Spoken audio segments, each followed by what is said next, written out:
were looted, Well, today is a new day, and thankfully our president spoke, and hopefully, we'll see some sort of peace come back, especially in those areas where it went haywire. But for me, I was home, did a bit of gardening, spent time with my plants, which was rejuvenating and refreshing for me. Nice. Alaja, Nima Akashat, Zabiri, how are you? How was your weekend? Beautiful. I spent it with my kids. Nice. So we divided the entire house into chores. Everybody knows their department. So as supervisor, my job is to ensure that everybody does their part, especially our small Zibiri. My friend Imran Jr. He doesn't like to do his own at all. He finds ways to dodge his own chores. So we are doing well. I was also able to, resection the house. We're building something for the cars to park. And so my husband was full in housework. So I allowed. Wasn't helping. I'm still looking forward to engage my son with this holiday. I have an old computer, the screen is not working. Maybe you should just be typing something. So you think it will keep him engaged? I got Jenga and I got Scrabble, and the kids love it. Like all of them, they play together and they play the Scrabble, and you see even the little one is actually forming words and he's actually excited. So I think it's a good game for the kids to get involved in it. They're having a great time.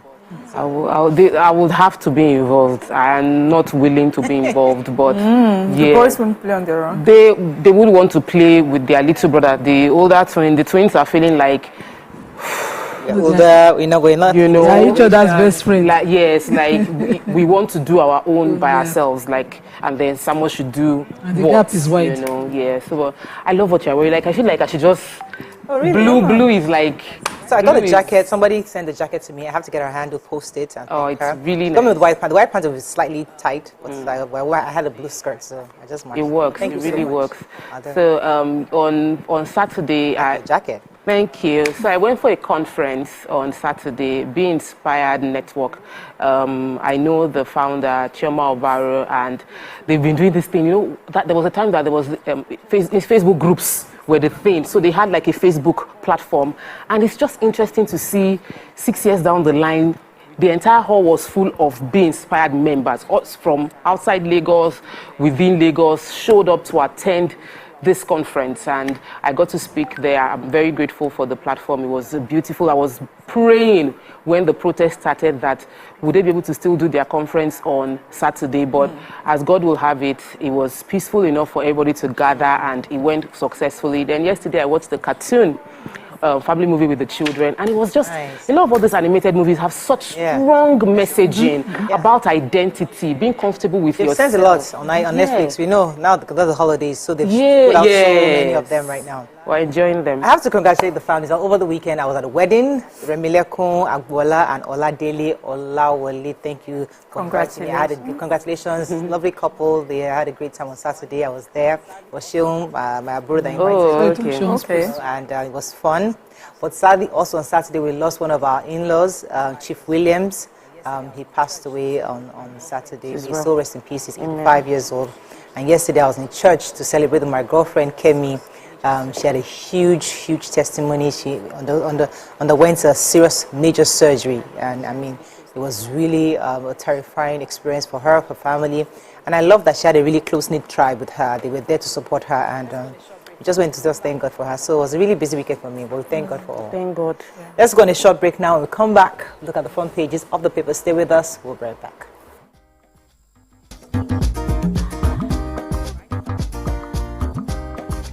Stay tuned. Your View will be right back.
Thanks for staying with us. We're going to start with The Nation. Protesters leave Lagos ground, desert Abuja and Benin venues. Ladoja accepts beaded crown. 6 building material manufacturing hubs coming, says housing minister. Fintiri Kachuku Okocha, give president more time. JAMB issues ultimatum to varsities over illegal admission. How we are reforming economy, agree others by Tinubu. And Oyo Council chairman pull out of the Algon. Ministers on path to boost intra-Africa trade. Okay, let me start with the major headline. So the protest obviously went on as agreed by the protesters with the federal government. However, yesterday many reporters went out and realized that quite a number of the places where were designated for protesting were deserted. So the protests appear to have been deserted yesterday. A few people who gathered at the Freedom Park in Lagos early in the day dispersed after the president's speech. The Moshood Abiola Stadium in Abuja was also deserted.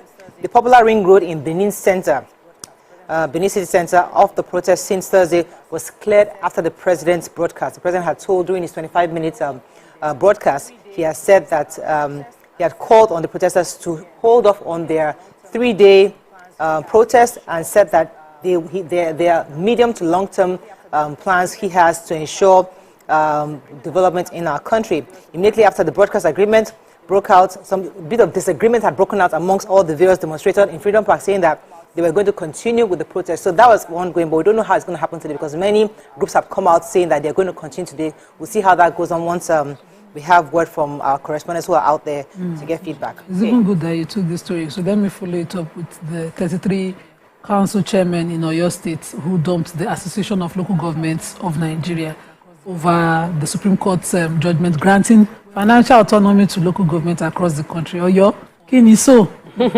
Well, they had a communique release where they declared their support for the governor of Oyo State, Governor Seyi Makinde, because the governor had a meeting with stakeholders where he said that Oyo should look for their own grown solution to local government autonomy rather than, just go hand in cap and follow the law that the Supreme Court had given. And he had queried that judgment, and I was wondering why, only to see all the 33 council chairmen line up behind him. I don't know why people don't like freedom. But the public relations officer of Algon, or of the local governments in that state, Ibrahim Akitayo, described the chairman's stand as solidarity to Governor Makinde's recent stand on local government autonomy as ruled by the Apex Court. Okay. I have JAMB. The Joint Admissions Matriculation Board has given universities and other tertiary institutions across the country up until the end of this month to disclose all admissions conducted outside its central admissions processing system, CAPS, prior to 2017.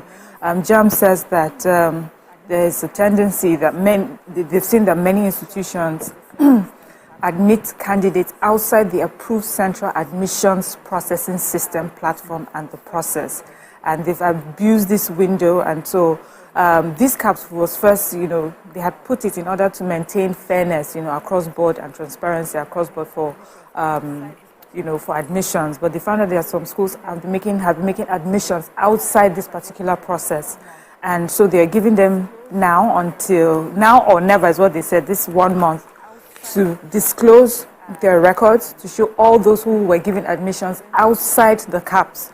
And after then, going further, anyone who has not been disclosed, would face the consequences. And going from now onwards, institutions are not allowed, to make admissions outside CAPS. CAPS is the only authorized platform for admissions, and those who even have registered but were illegally admitted between the period of 2017 to 2020 would soon be denied opportunity of the waiver unless they disclose this within 1 month. Okay. So I have a story, of course, of my area of my constituency.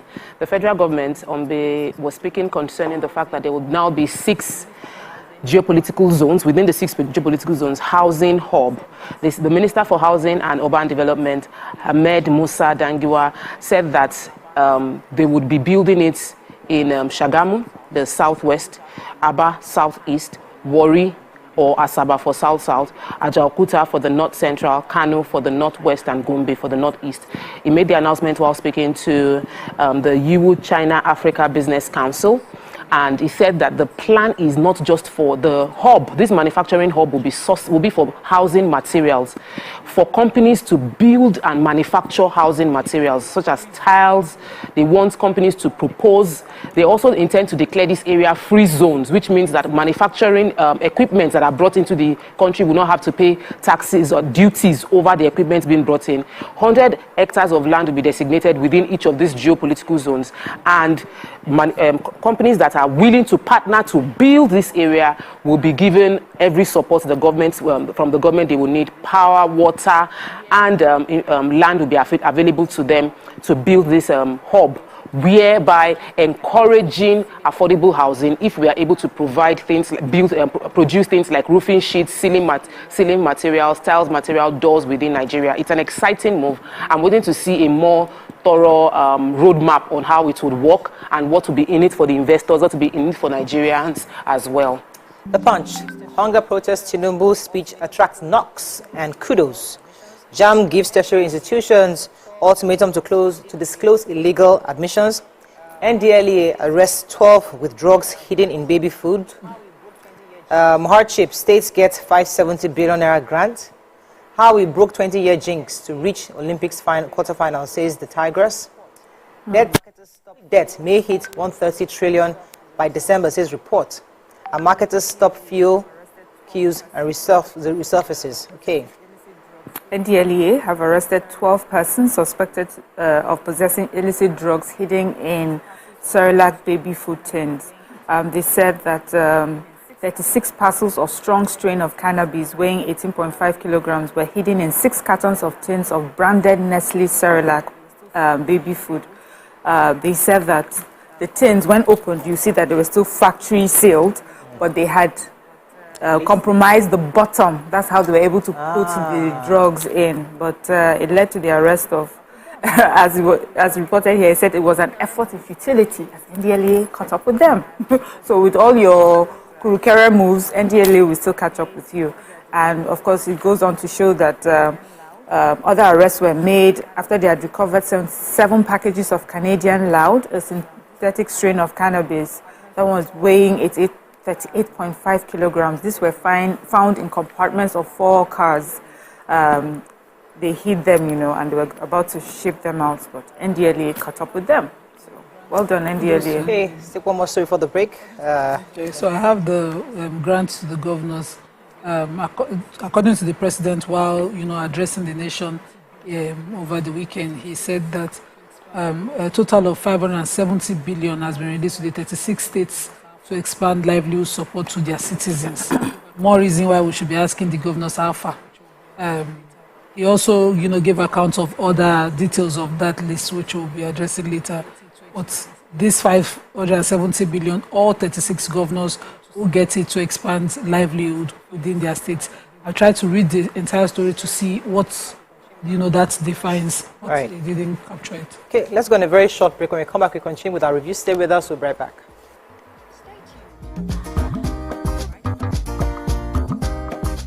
Stay tuned. Ladies and gentlemen, make welcome the one who can make time stand still forever, Mr. Kelechi Amadi. How are you doing, sir? I'm good, my brother. You love that intro, Abby? It was great. Okay. Thank you. We try like that. Thank you. Now my question, which I feel is a cheap question. Oh, go ahead. What does ISO stand for? That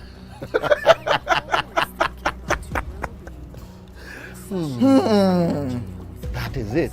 I think I'll drink. No, you're joking. I'm not joking. Kelechi Amadi. No. Shay, you didn't whine me. You're whining me now. I think I'll drink. Huh? No problem. Okay. I've always known this as ISO. I never bothered to know what it means. I know what it means, but I never really bothered to know what the acronym is. Tell me the brand of camera that I use, so much so that I even became an ambassador. That's very easy.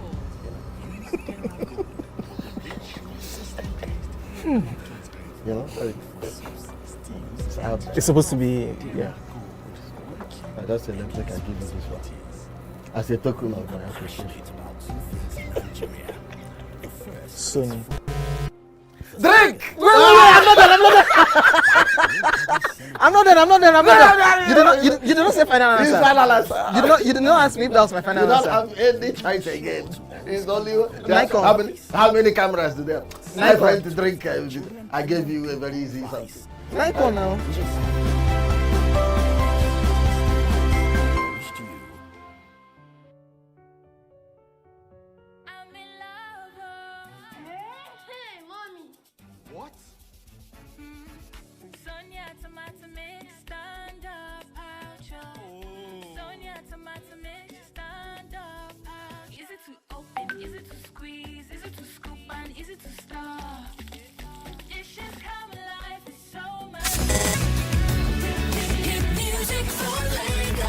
As the morning light filters in, the Max Breakfast kickstarts your day from the bedside. We bring you the morning vibe and plenty of ginger to start your day right. Join us on the Max Breakfast as we help you seize your day one step at a time.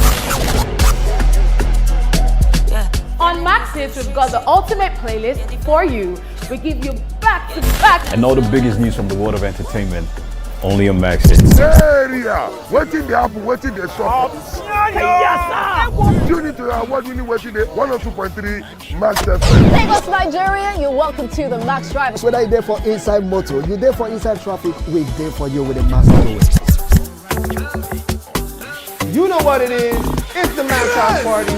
King Dion, DJ Charlie Sheen. Let's go! 102.3 Max FM. Hit music for Lagos.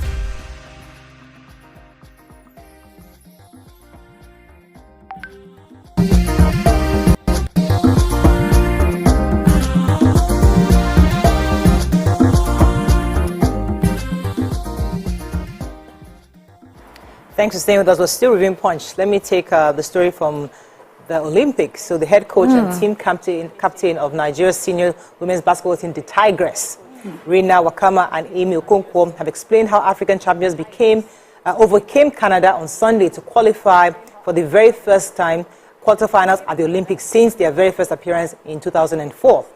They said that they're, according to the report, they are tearing up the script in a big way at the Olympics, shooting down Canada 79-70 to become the first African women's team, no, women or men, to make it beyond the group phase in the history of Olympics basketball.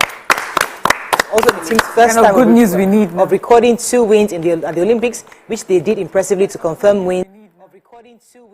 Winless Canada's early trip home. So the Canadians had gone home. So congratulations to the Tigers. Well done. And we hope that they go to the next level. And don't need them give us some. I'm tired of the story of the oil scarcity. So the oil, obviously, we've seen the queues back on the streets just before the protest and even during. The oil marketers have explained that the appearance of queues was because many filling stations and owners of filling stations, because they didn't know how the protest was going to go, were trying to avert losing their assets to the ongoing nationwide hunger protest, so they didn't lift products.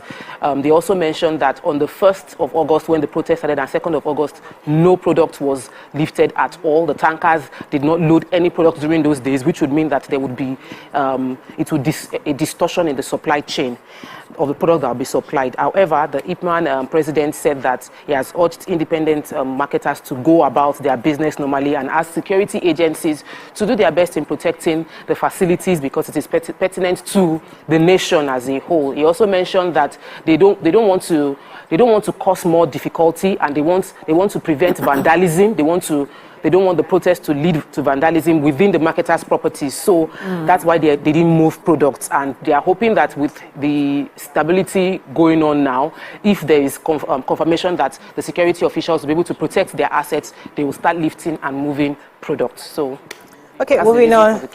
Daily Sun, mass protest Soyinka is Ezekwesili Atiku Gololo Faranonok Tinubu. Police hunt killers of 8 elders in Imo community. Poverty, Shehu Sani indicts northern leaders and ex-president. JAMB directs institutions to disclose illegal admissions within a month. Enugu government approves 183 billion naira for 141 urban roads and 20 rural roads. Protesters shun Tinubu's appeal, continue action, and Ibadan. I am ready to accept beaded crown, says Ladoja. Which story? I have this news from Imo State. It says at the weekend, gunmen stormed a meeting of some elders in Okwe community in Onimo local government area of Imo State. They shot 8 elders to death, and then they went ahead and burnt 3 of them after the act. Motive for killings could not be ascertained, but there's a viral video actually going around showing how they displayed the bodies of the elders. So these elders had gotten together for a hangout or something, and these hoodlums just stormed them, shot at them, burnt their bodies. The police has confirmed that this attack has happened, and they're going to do everything to make sure that they find who these killers are and bring them to justice. This is just I have terrible. Sad but bitter truth from former Senator Shehu Sani, who wrote about the protests or the form of protests in the north. He says that the northern plight is something that the political leaders from the north are to be blamed for. In his post, he talked about how northern families, he lamented how the families in the north often refuse to send their kids to school or enroll them to learn as apprentices to learn a trade or skill. He went on to talk about how they don't even want their women to have a business or a skill. He said many of us don't want our spouses to work or use their skills or talents to earn a living to contribute to family. When we die, we leave them as helpless widows at the mercy of a hostile society. He said that those terrorizing the country were those abandoned bandits, and those terrorizing countries were those abandoned by their families and raised by religious teachers on the streets of the north as beggars. Many parents in rural areas hand over their kids to religious leaders in the city, who depends on the children to beg or steal in order to feed himself and his family. And he said for ethnic, religious, and sectional reasons, we have protected, defended, praised, and refused to hold accountable all our kinsmen who have led the country at every wasted opportunity for 5 decades. And he talked about, you saw the videos from the north. It was a different kind of protest up north. And, I like, it's a lengthy one, but people should read it. It's a very bitter truth, and we should look with it. Okay, I think great things are happening in Enugu. Governor Peter Mba is doing great things and big things. According to his SSG, that's Chidibere Onyi, said that their projects are ongoing, trying to see what they can do to grow the state's economy from $4.4 billion to $30 billion to achieve a 0% poverty headcount index, as well as position Enugu State as the premier destination for business, investment, tourism, and for living in the next 4 to 8 years. Those are pretty ambitious plans. The government has also approved 183 billion naira for the construction of 141 roads across Enugu metropolis and 20 rural roads across the 3 senatorial zones of the state. The government is also trying to approve, or they've actually approved the award of 133 more smart schools in addition to the ongoing 127 to make it 260 one per local or political ward, which is good. So very good. I like that the governors, we're seeing what governors are doing, and I think we need more publicity across the nation. Yes. So it's not just one state, because there's so much focus on Lagos, but there are other states doing good things. So it's important for us. This particular governor, I've been reading in the news actually quite often about him. Yes. When they're doing well, you hear about them. When they're not, you don't hear anything.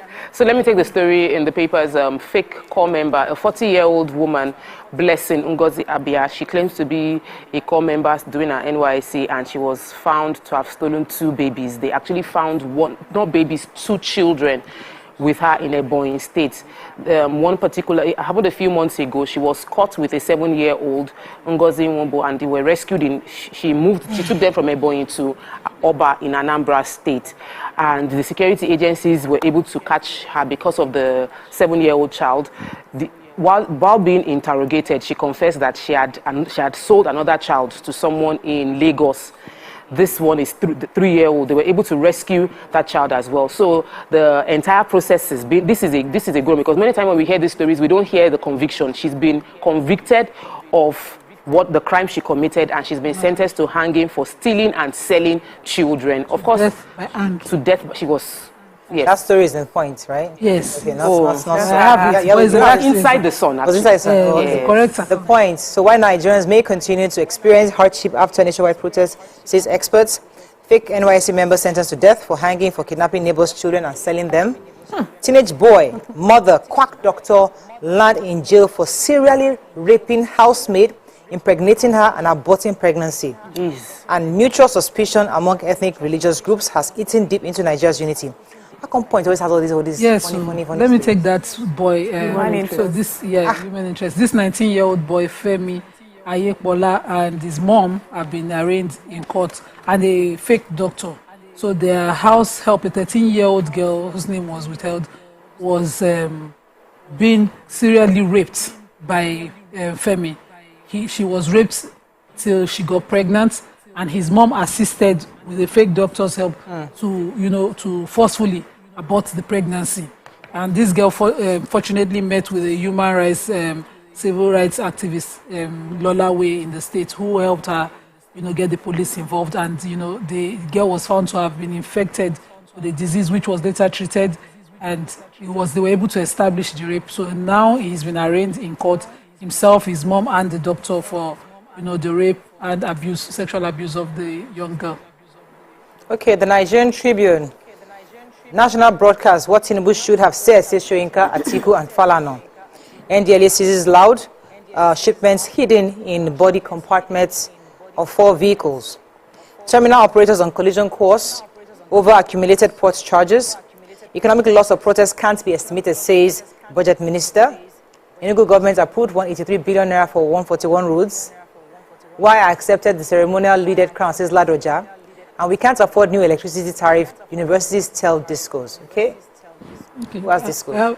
I do. So the Committee of Vice Chancellors of Nigerian Universities, CVCNU, have condemned, again, they say, the recent hike in the electricity tariff being charged universities by the discos.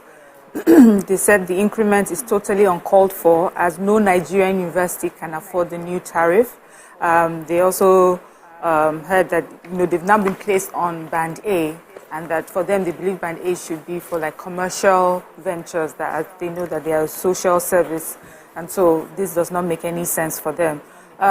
They go ahead to explain how with the old tariff, per month, their bill used to come to about 80 million to 120 million, which now jumped to 250 to 300 million. They said annually they used to have like R1 billion as their tariff, but now it's gone up to 3.6 billion. So many universities have come out to say that they can't afford this. Ahmadu Bello University, Zaria University of Benin, even Babcock University, they're all saying that this is too high for them. And this is monies that they don't really have enough of. And there's so many other things that they need to do, apart from paying electricity bill. I think it's now time for universities to think sustainability, think about solar energy, make that one-time heavy investment into it. And because this is clearly too expensive, 3.6 billion. Okay, that's all we can take on Front Page Review this morning. When we come back, we're going to focus on our hot topic, which is about the protest, a review, discuss the protest. We're going to open our phone lines for Nigerians to call in, share with us your experiences. We're going to bring in someone later on to share with us their thoughts. But please stay with us. We'll be right back.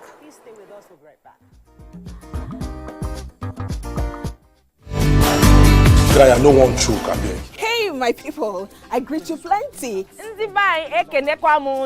name is Nachika Okeke. My name na Uwi Balogun. My name na Damilola Banire. My name na Moyo Faraway Ahmed. If you also call me Moyo, listen. And this na Abigail. And I dare on top your view pigeon. I'm going to bring you bass. Boss. I don't get person will be single mother before. He carry another man show say now my husband be this. After that day, the man no go see him again. If you snooze, you lose. If you miss this show, you miss out. On top this our show, I not dey gree for anybody. Can you dey find the husband? You not see sign say the guy nothing don't use sign. If they look for person we go give them to you, fact as it be. Men no dey ever get forced. If baby no dey for her, na the woman. Talk no dey be person no make person no fit talk true inside. But for this country, we not say you open court in the morning. Waiting no good, no good. Me and my sisters, hey, we go tanga the back for inside studio to give una all the latest information. Take responsibility for the children. Leave the man. And that's some warrior. Financial solutions connect the world. There are common features about successful people. They are healthy and active with a mindset to win. Ladies and gentlemen, make welcome the grand comedian of the Federal Republic of Nigeria, Benga Dainka the First. OJ right here, 7 of 7, like you already know. Benga right here, 7 of 7, like I'm beginning to know.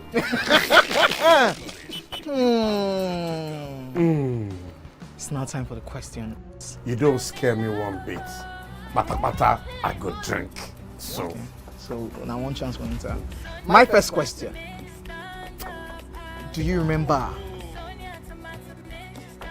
the names of the winners of that edition of StarQuest? Of course I do. Why do you? And I hate myself for this. Because I have this question for you. Final question. Where outside Nigeria and what year? I think I'm the only one that can be wicked.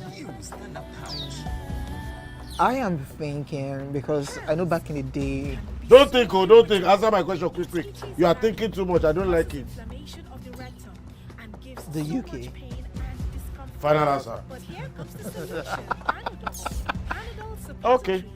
I said, God, please, let me to perform outside Nigeria. Wait. And God gave me a show in Ghana. Drink, my friend, drink.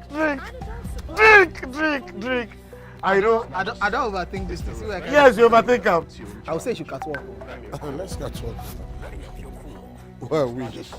It's the refreshing feeling that puts you in charge. That's good talking.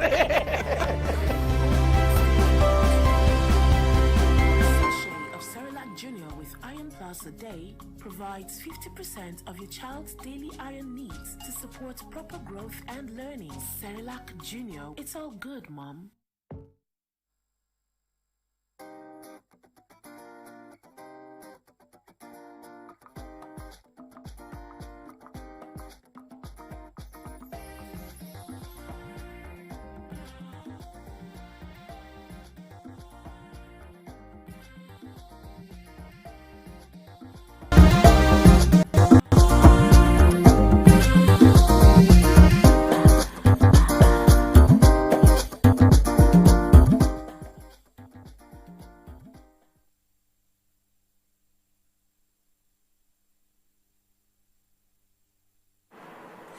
Thanks for staying with us. So yesterday, President Bola Ahmed Tinubu addressed the nation and has called for dialogue and an immediate end to the nationwide protests that have rocked the nation since Thursday.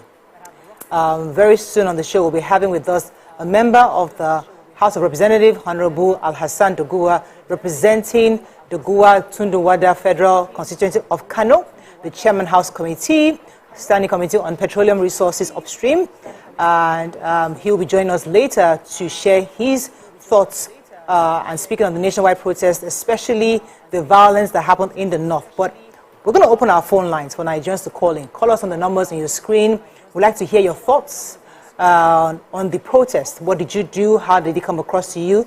And also our president's speech yesterday. What did he communicate to you? Some Nigerians have criticized President Tinubu, saying that the speech wasn't very warm. Others have said it's more of medium to long-term goals, nothing immediate to address the hungers. Others have said, listen, he's the president, he's telling you his plans. What more do you need? What are your own thoughts on the president's speech? You can call us on 081-0764-1679, 090-241-63440. You can also tweet to us at TVC Connect. Please hashtag YourViewTVC so we can read your tweets. All right, ladies. So, as I said, we're going to be bringing in the lawmaker a bit later from Kano, who's going to shed some light on all the violence that happened. But what are your thoughts on the violence that happened in the north? Southwest was fairly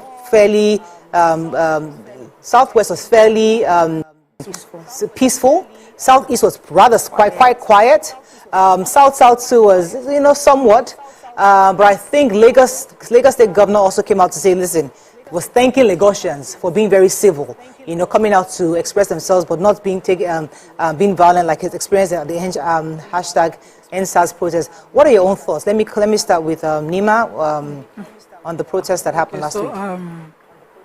Very disappointing is how it happened. What I called there was a word I used for my husband. It wasn't a protest up north. It was, daylight robbery up north. Because from day one, you see pictures, especially of Kano. Now, if Kano were protesting and they had voted the party in government, I would understand. Kano is a different party up north. It's the NNPP. So what exactly were the grievances of these guys? Like somebody just told them that today, nobody go cash you. Go outside and rob. And they went for every public facility they could find. Somebody carried, you know how heavy the dry cell inverter batteries are? I could never lift one even with assistance in my house. Somebody single-handedly lifted it on his head.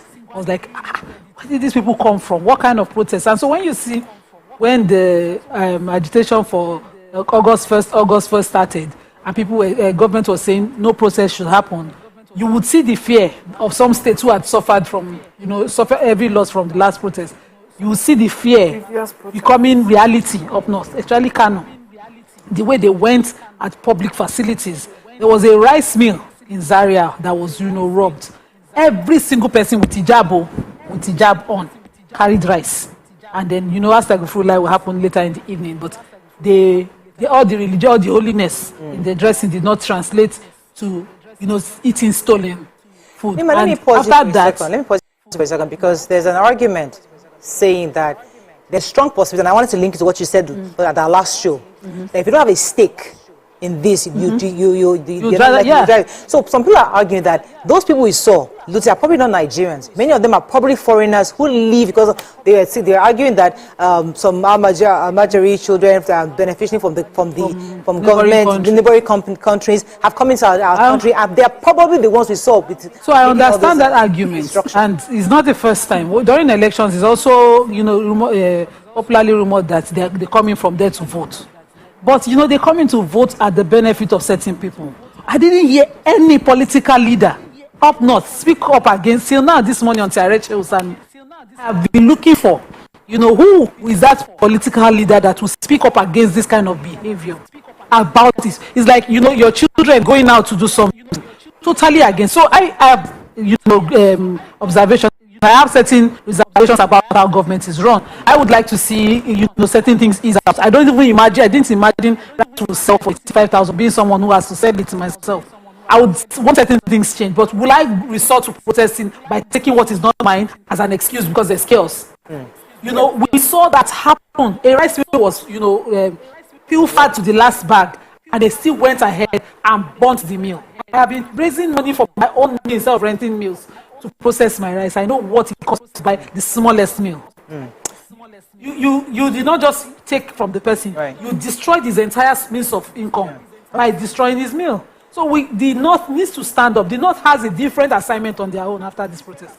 Mariam, want to jump in? Yes, I do. I actually want to jump in because you spoke my thoughts. This was a conversation that we had in our house fully about how protests panned out, especially in the North. So, first of all, from Plateau State, on the first day, people came out and they marched. It was quite peaceful.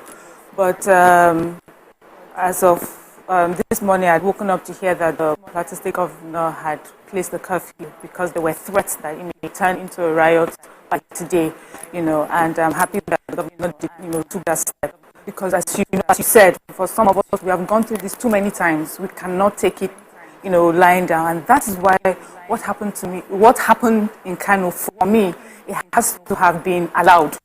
That's how I see it. People were supposed to come out and protest. We agree.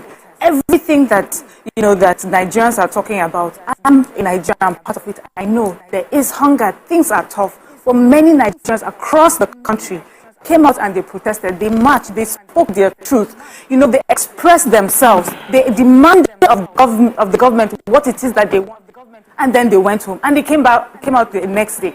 But we're watching in places where people were taking videos and saying, look at them, they're pulling down my pharmacy, they're pulling down my business, they're stealing from me, they're destroying things. Who are we protesting against? Are we protesting against our fellow Nigerians?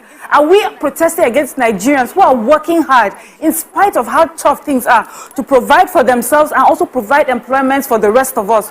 What is this violence about?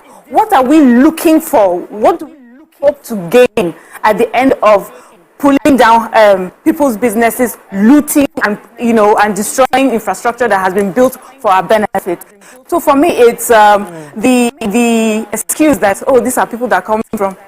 You know that there are these people are there. You allowed for them to carry out this level of violence. Yeah. I've been hearing a lot of people say, the religious leaders, especially in Kano, had come out to advise, residents to not even come out for this protest, to not be part of this protest, or when you protest, civilly. But the people still went ahead and they did what they did, and there are also stories that the governor of Kano State was, sort of in his rhetoric backed, the coming out of this protest. So what I'm trying to say is that there's nothing wrong with coming out for the protest. I'm happy. I mean, look at River. It's not just soap, it's the refreshing feeling that puts you in charge. Understand that to burn down things and to pull down any infrastructure, they'll be doing it to themselves. Right. It will be against them. But they came out and they expressed themselves. So what is so hard, that the North could not do that, make that kind of protest? Okay. A lot was said during the Buhari regime, which is because of all the banditry going on, the kidnapping, a lot of things that were going on. And we're saying, where's the northern voice? Where are the northern youth? Why are they not coming out to speak? And they were quite silent. So I'm asking the question, was this really about the protest, or was this really about alliances or things or that we have towards the different political groups? And in the end, for me, the major thing is it's about us in the end. When you pull down infrastructure, when you loot people's businesses, you're doing it to yourself. You're not doing it to any government official. You're not doing it for any party. You're not doing it for any religious group. Right. You're doing it to your fellow Nigerians. Okay, let me come to you, Tope. Your thoughts on the protests that happened across the nation. I know we've concentrated a bit on Kano, but there are other states. There was violence in Gombe, violence in Kaduna, and some of the other states. And, and they were rather peaceful in the south. And we had a bit of skirmishes here and there. But what are your thoughts on the protests in general? I want to first start on the positive note of the fact that appreciate all those who protested in the peaceful areas. I want to appreciate everyone who came out to protest, who focused on the goal. We want better government, we want hunger to be out of town, we want to be able to go around our businesses and have a society that supports our growth. So I want to celebrate every protester who went through to what they were going to do, which is protest bad governance. That being said, then let's now talk about the places where things went bad. And the proverb that came to my mind is, Omo tí a bá kọ́, òun ló máa gbé ilé ta kọ́ tà. Omo tí a bá kọ́, òun ló máa gbé ilé ta bá kọ́ tà. What it means is, if you don't train your child and you build a house, the child you did not train will sell the house that you built. For me, that is what is happening in Nigeria. The child you did not raise is now destroying the houses that you have built. Let's not just be pointing fingers at the protesters without pointing fingers at the people that did not raise the protesters. Because if you do not train and raise these people to value life, you do not honor these people. See them kneeling down in front of water and tear gas. These people are willing to die. They don't send. There was no value for their life. So when you do not raise these children, they will become the ones that will haunt you in future. So we spent billions of naira building infrastructure, and we do not ensure that the people that will be using those infrastructure appreciate the investment you have made for them, and they understand with compassion that you are on a journey with them. They will come and do what they have done. I saw a video of two boys on traffic lights. I was like, you sit on a traffic light, you can fall down and die. But the person is not concerned. He's not seeing that this traffic light is preventing accidents from happening. He's seeing that this traffic light is why I'm not eating. Instead of government to give me food and build school for me, they are doing traffic lights. I will break the traffic lights. For whatever reason justifiable to them. These are human beings who have chosen not to see good because they have not been brought up to see the good. I would not for any reason destroy property. Many people that are not destroying property are educated, they value their life. They know they have something worth living for. They won't do it. So let us address the issue of why we have so many young people across this place that have nothing worth living for, that they'll be willing to face being shot just because they want to voice their opinion. Whether we all agree what they did was wrong, but can we address why they got to this point that they would think destroying property is something worth doing? Okay, so I like the conversation because it's always good to see all sides, a 360 view. There are also the line of thought that's saying that government sponsors some of this thuggery. I mean, when I have in fact some of these groups, and they'll say, oh, it's not them, it's not the politicians that'll call the talk and destroy people's shops just to show aggression. And I'm thinking to myself, is that even possible? I mean, we saw. I mean, I know it's possible, but the thought that we believe that Nigerians can be paid to, what would the politicians get in doing that? Did you come up with? Did you come across those collateral damages now? You can decide to say because you want it to look like the government is not doing anything, the opposition party can pay somebody to destroy things. These things happen, and they'll say it's collateral damage. Now, let me rephrase my question. I'm sorry, because I was going somewhere. Government came to us and told to us several times, this thing has been infiltrated. There's a possibility that it will be hijacked by non-state actors or people who are against the government or whatever it is. They warned us, but we didn't listen because it's our constitutional right to protest.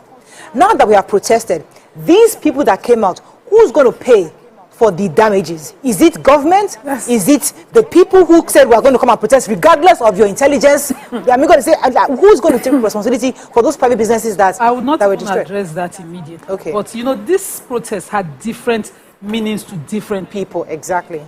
To the Take It Back movement, take government back. To the people who thought everything was hard, end bad governance. To the people who thought everything was hard, end hardship in the land. Some people end bad governance because they considered the largest, the wastage as bad governance.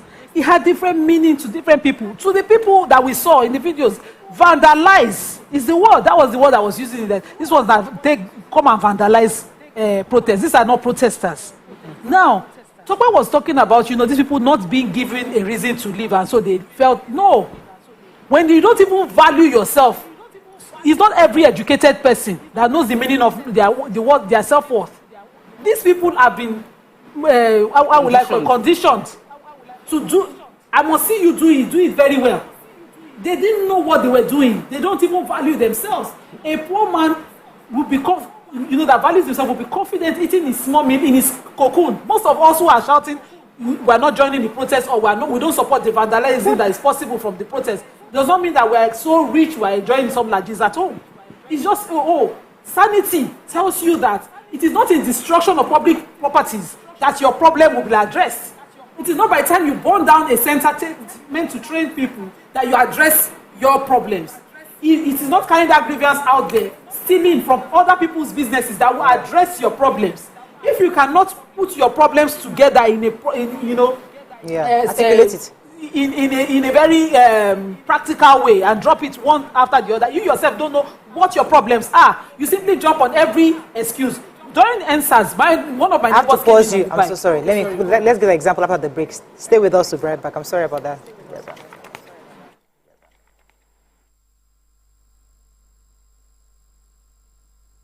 Hey, my people, I greet you plenty. My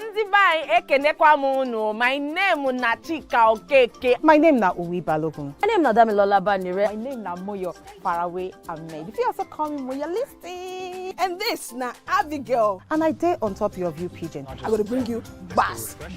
I don't get person will be single mother before. He carry another man show, say, now my husband be this. After that day, the man you go see him again. If you snooze, you lose. If you miss this show, you miss out. On top this our show, I not dey gree for anybody. When they friend the husband, you not see sign say the guys, nothing, don't vex, don't give signs. If they look for person we go give am to you, fact as it be. Men no dey ever get fault. If baby not dey for her, na the woman. Talk no dey be person, make person no fit talk true inside. But for this country, we know say if we open court in the morning, wetin no good, no good. Me and my sisters, hey, we go stand gidigba for inside studio to give una all the latest information. But we no even take responsibility for the children. Leave the man. And that's some period.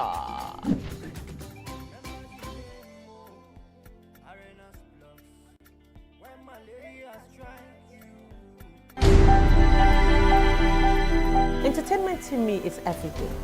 Entertainment is surrounding myself with loved ones, family, watching some good television shows, TV series, listening to good music, and taking a trip around the world, seeing new places and interacting with different people, and also having a feel of different cultures and people all around the world.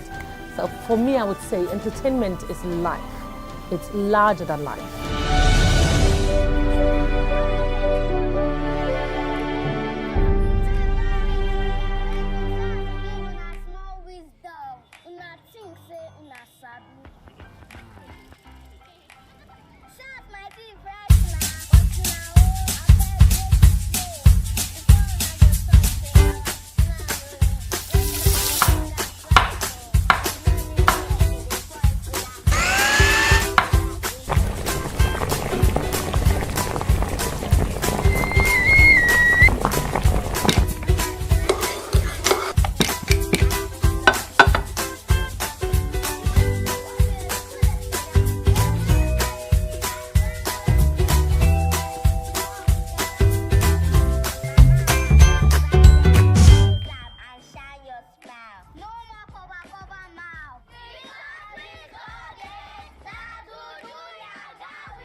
Welcome to Pure Entertainment.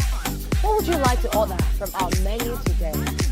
We have the regular. So let me go and for my JAMB result. My 220 was 320. I suppose don't be one medical. At this point, I contest my JAMB. I want to close the show. I can go. I can. That's all we can take. Ejeki, close the show here for that long. Ladies and gentlemen, number one unavailable by Davido featuring Musa Keys. We also have today's chef special. Yo, shine, shine, shine, shiny, yeah. Say recap done, and it's time for number one on the countdown. One of Nigeria's hottest artists right now, his name is Rema, and this one is called Charm. Kick it. Another.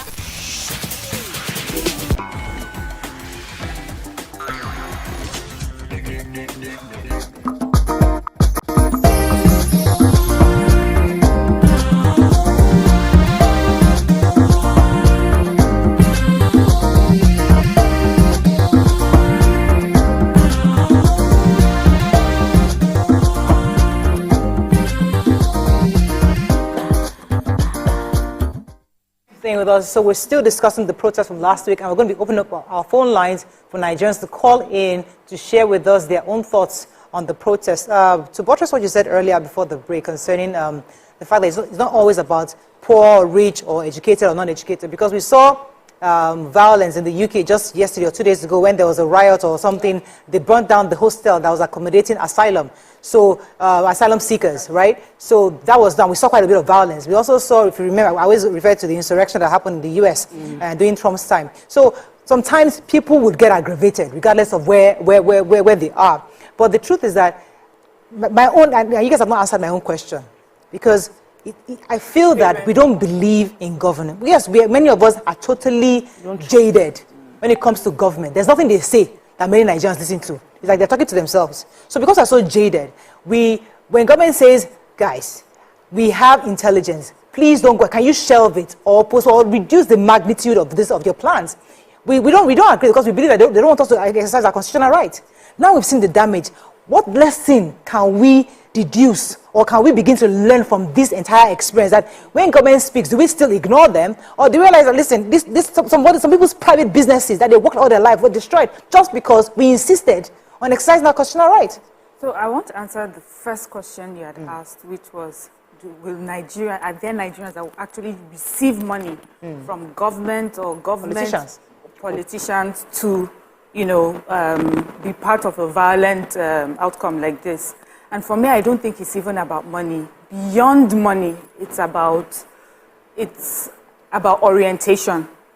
It's the mindset. I've been saying this for a long time, and I'm beginning to believe this, that maybe there is a conspiracy to keep a group of Nigerians undereducated, poor, with little information or not true information, so that at times like this, when we have an agenda or something, we stir them up.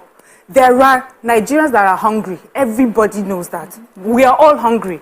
We all are facing these problems. But there are some groups of Nigerians that are not, you know, they're not properly educated in how the government processes work. They are kept, and their mindset, they're usually fed, either they are fed ethnicity differences, they are fed religious differences, you know, they're fed, and then we keep them there. We keep them not so educated, not well informed, just enough to be able to use them. So for me, that is even worse than payment, than handing them cash. And that is why you see when we are screaming for education all across, this is what we're talking about. We must educate people so that when people stand on, when they stand to take any step, to take any, whether violent or not, it will be because they have made a decision, an informed decision. Yeah, they're convicted. Not because they have been manipulated into it, not because they have been subjected to such a lifestyle that they feel that this is the only way out. What happened for me in a lot of the places that this violence happened, it wasn't about the hunger. It was about misinformation. It was about misinformation of how government works. That people do not realize that even your governor is part of the the problem.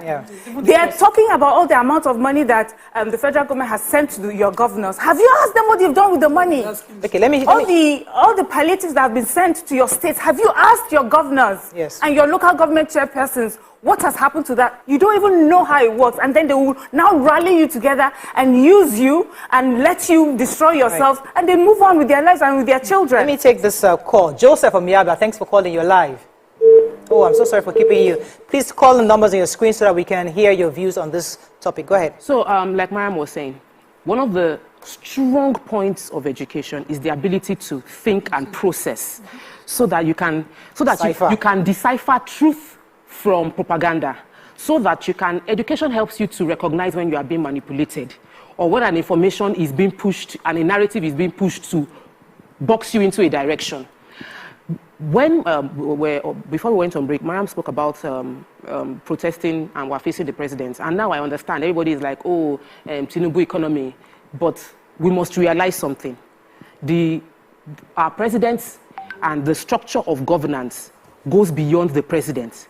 The governors have a role to play, local governments have a role to play, commissioners have a role to play, councillors have a role to play, even in your ward. And every structure of leadership, getting close to you, is the closest person you can protest. But we have focused our attention on thinking that it is Mr. President is the only solution. And that's not true. It's part of the propaganda, and education should help us see the difference.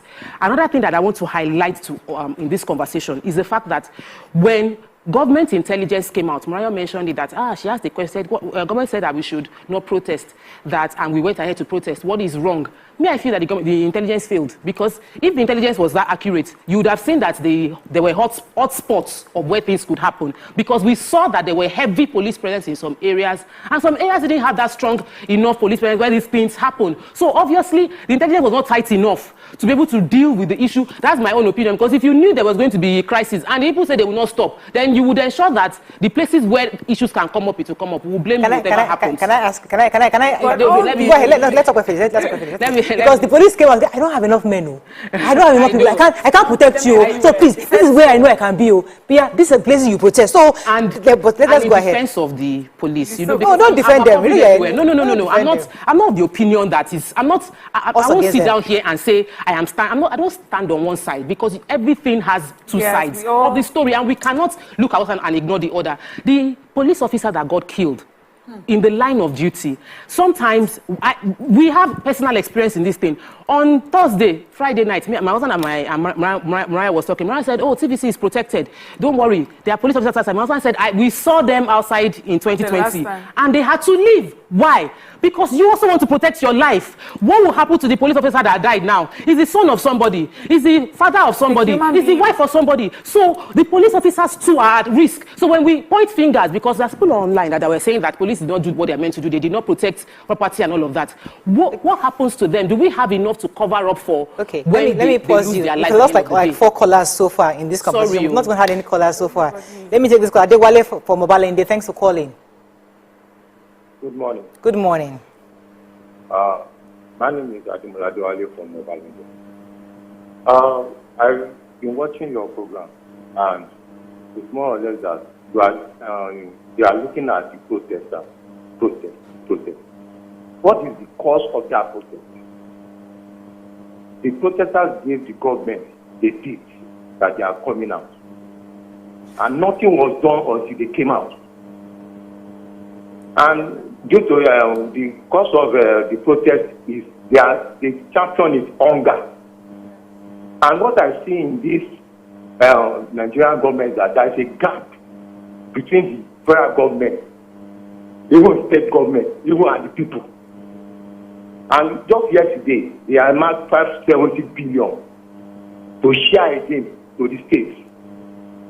Anything sharing in this country is a no-no. It's a no-no.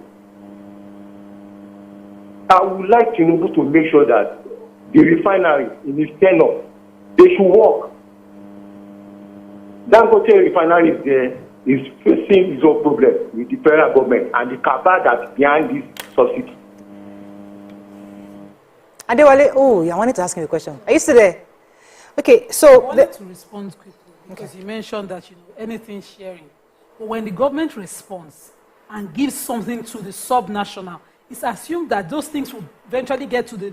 Yes. I was going to ask Adewale if he wanted the president to be sharing by himself. Maybe that's the best way, best option. I had to share 2 bags of rice over the weekend.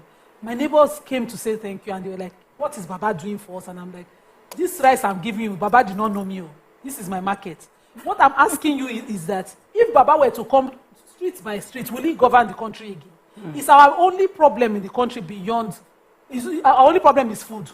So that he'll just be carrying the 49,000 naira rice door to door. Wow. The governors and the local government chairman, their wards, that is the way we broke the unit, all the way to the common man. Yeah. And if it fails, and you do not call that ward office chairman in your local government that is near you, that is your neighbor, but you're going all the way to a place to protest and call out the president who is even far away, how do you then say you're being reasonable? Right.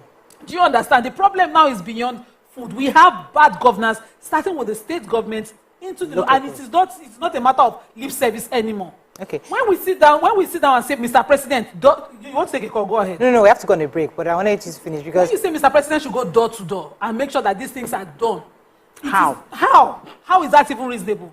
I agree with him. The refineries have to work. Even all through the weekend when they were saying, drop the price, because most of the protesters, when they put the mic, they say, pay back subsidy. 200 naira. So Warren tweeted that, they should do the 300 million or billion per month of subsidy. And that's the most reasonable thing to do. And I'm wondering, President, just reply. Let the CNG kickstart immediately. Okay, let me go on a break. But we can't continue to pay subsidy. Let me go on a very short break. When we come back, we are going to discuss also the speech. We've not even touched on the speech at all. Because Nigerians also have their opinion on the speech. Stay with us. We'll be right back.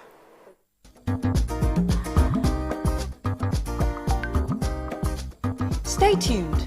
Your View will be right back. Life is... I'm Miriam Lunge. I'm a passionate environment advocate and a published author. I am the founder of Celebration, a businesswoman, and a fashion icon.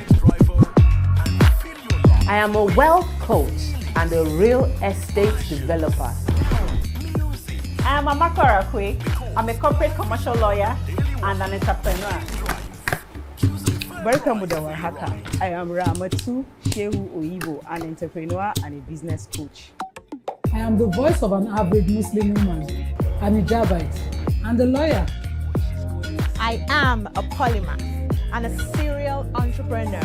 I am Murayo Afolabi Brown, Managing Director, TVC Entertainment. I'm a media consultant, producer, and broadcaster. The ladies of Your View are made of women from different professions, tribes, cultures, and religion. Join us every Monday to Friday as we share our views on topical and social issues.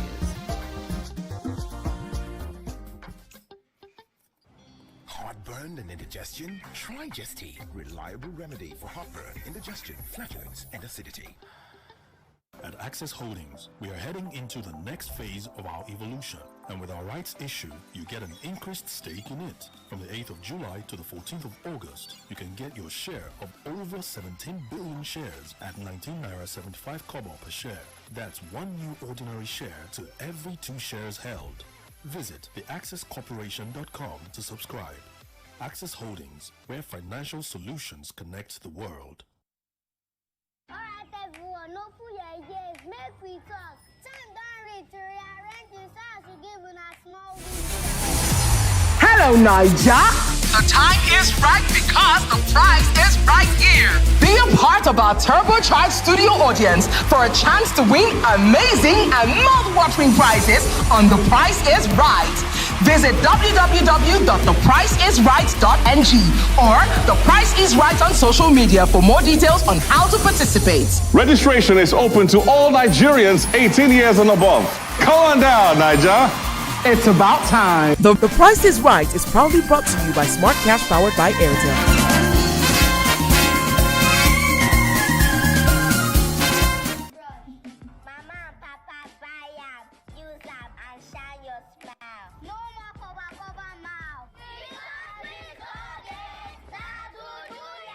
This is 7 of 7. My name is OJ and signing a sobriety into my hands tonight on this social experiment called the 7 of 7.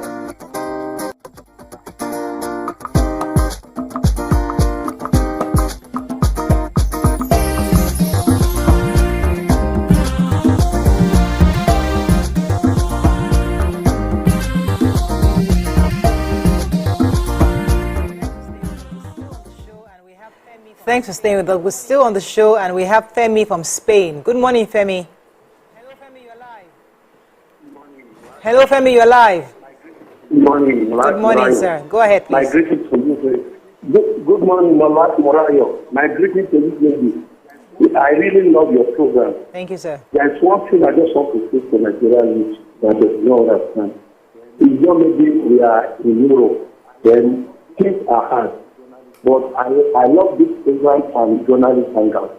You people always say the truth. But the mistake, look at you people, you are a mother, and you are trying to enlighten the youth. They do not understand. They don't have any problem with the president. I'm not Tinubu fan. I don't know Tinubu. I'm not Tinubu fan. They do not understand. Those people are saying the truth. They should go to their local government. They stay here. I don't know the governor of Barcelona, the governor of anywhere. Now look at anything I want to do, and the local government. I want to do anything. Thank you, Femi. It's quite muffled. I hope our viewers can hear you because we can't really hear you. I hope the viewers could hear you. We couldn't hear you in the studio, but thank you very much for calling all the way from Spain. Let's go to our president's speech because one of the key things protesters were saying since Thursday is that he's not talking to us. Your father must speak to the children, and he finally spoke on Sunday, and many were saying that, okay, that his speech wasn't warm enough. Others were saying that it was so much of medium to long-term goals, nothing immediate, because protesters had pots out, saying they don't have food to eat today. And you're talking about plans of CNG, rolling out 1,000 CNG kits to transportation to reduce the cost. And they're thinking, how does that affect and put food on my table tomorrow? So what are your thoughts on the speech? How did it come across, and how could it have been done better? Or were you content with it? Personally, I don't see a problem with this speech. I think he captured all the issues, except the fact that some people were killed by, violent protesters, and he didn't capture them.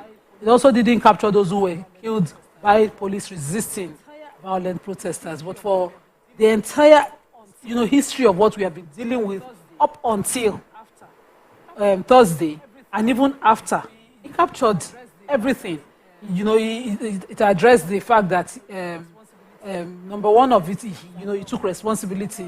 He says he's aware of the turmoil in the country, unleashed by in some of our states. He also talked about the protesters majorly being young Nigerians who desired a better and more progressive country where their hopes and dreams, and aspirations can be fulfilled. And that is, a definition of a Nigerian who, honestly, sincerely, is protesting. Except the people that are vandalizing, you think that, they've not addressed us yet. Except you're asking the president to cook the rice and put stew and come and give you. I don't see an immediate address. Some of the demands are so unreasonable. Asking us to go back to paying subsidy as opposed to asking tasking our governors to give account of the increased revenue. Yeah. From the president. This protest, we've spread it so well, we've put it on one person. We don't want to, take it to where it needs to go. Almost as if you were sponsored to get the president. Some people even went as far as asking for colonization in 2024. Are those ones too to be addressed? They are wide and it has different meanings, from taking back to bad governance to give me food to end hardship. We don't even know exactly what you want addressed. And if it is about food and hardship, before August 1st, about 3 or a whole month before, the president had removed import duties. Importation of food is one thing that scares me. Yeah. It's to the tune of 90 billion in every quarter that we import. And if you do the total maths, it's not something sustainable that we should continue. Right. It demands forex, right, and we don't have the forex. Let me come to you, Tokwe, the speech. So for me, the president's speech highlighted the achievements the government has done and the intervention the government had done beforehand to address the issues that had been raised. Mm-hmm. But I also sort of share in the conversation the way Professor Wole Soyinka addressed some of the inadequacies within the speech, in that he felt very I have already, which somehow many people listening to it might feel like, oh, this is not, you are not, it's not, it doesn't come from like, we have tried our best. It doesn't appeal to us. There was no apology for how we are feeling.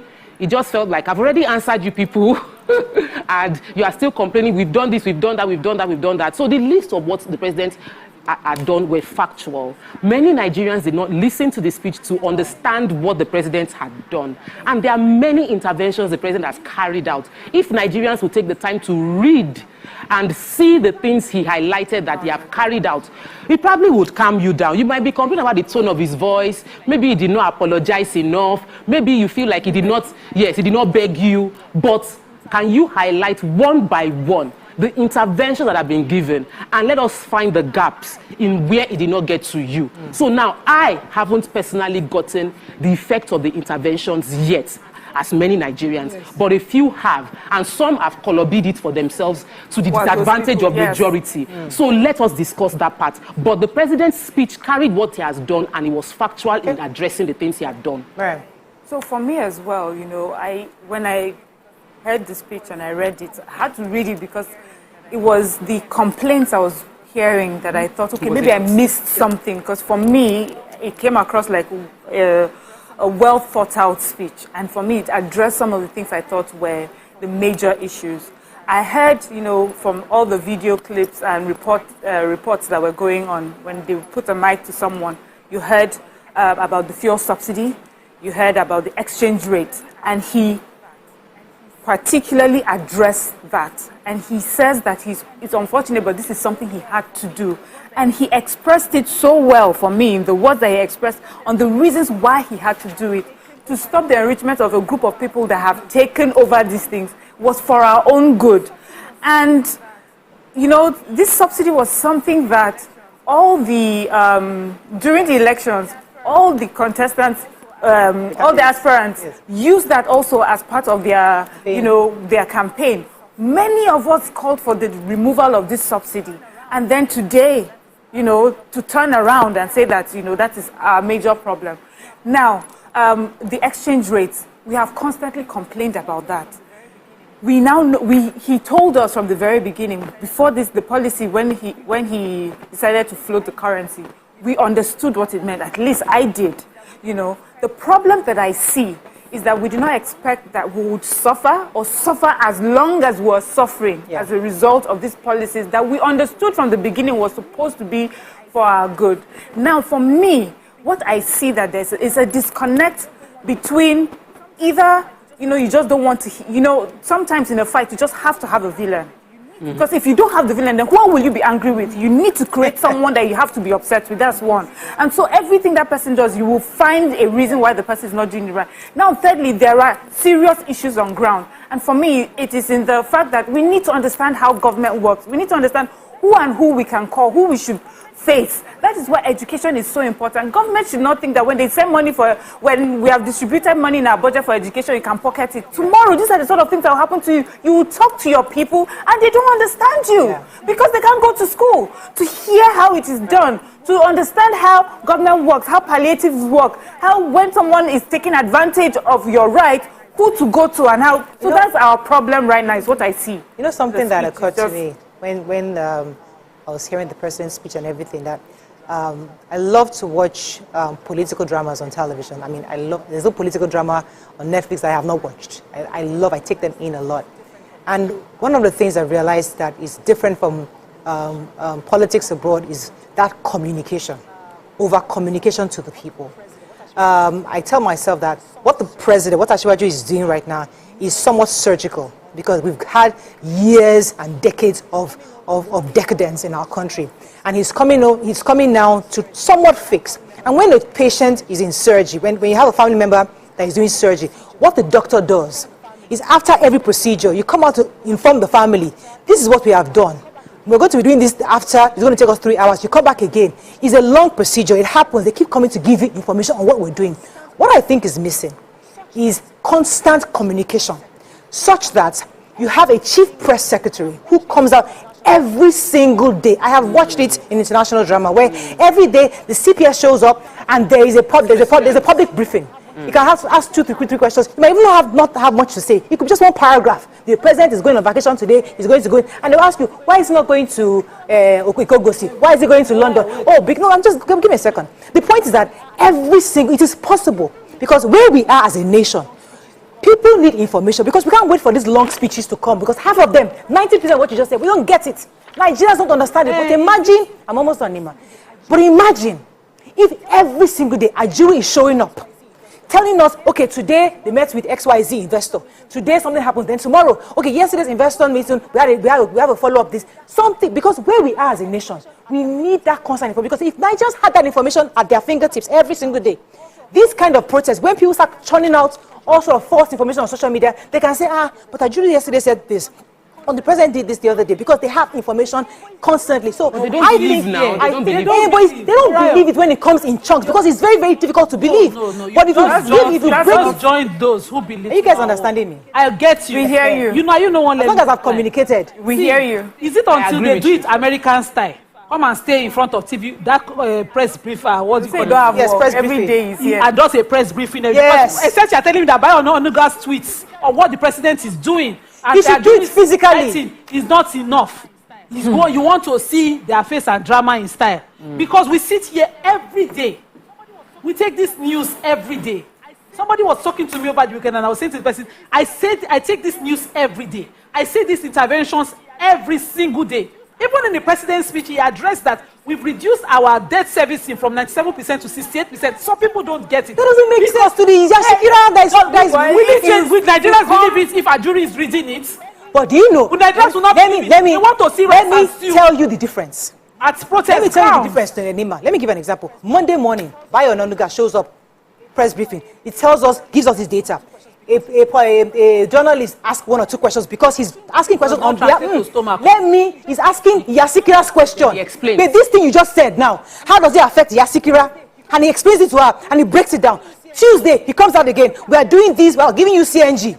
Okay, how does it affect the woman in Ebonyi State who's going to have who needs transportation? He said, okay, well, from CNG, it's coming from Abakaliki, moving on all the way to this place. He breaks it down every single day. Now, what happens? The bloggers will pick up that speech or that response and they post what you are doing. Bloggers will not do that. Even if they don't do it, every single what you're doing, Nima, what you have, might take a while. You now have a system where you have information directly from the White House, not White House, from Aso Rock. You have direct information every single day from Aso Rock, that even when these people come up with all these their funny fake stories, you have something to counter it. But Bayo Onanuga's tweets cannot do that job for you. Can I tell you? Plenty Yasikira. I'm telling you, it won't change anything. Okay, let me go on a short break. When we come back, we'll continue. Stay with us. We'll be right back.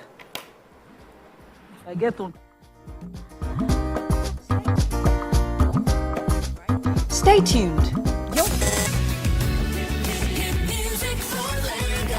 As the morning light filters in, the Max Breakfast kickstarts your day from the bedside. We bring you the morning vibe and plenty of ginger to start your day right. Join us on the Max Breakfast as we help you seize your day one step at a time.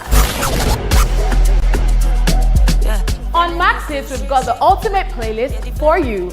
We give you back to back. And all the biggest news from the world of entertainment, only on Max Hits. Waiting the apple, waiting the shop. Tune into our award-winning waiting the 102.3 Max FM. Lagos, Nigeria, you're welcome to the Max Drive. Whether you're there for inside motor, you're there for inside traffic, we're there for you with a massive way. You know what it is. It's the Max House Party. King Dion, DJ Charlie Shee. Let's go! 102.3 Max FM. Hit music for Lagos.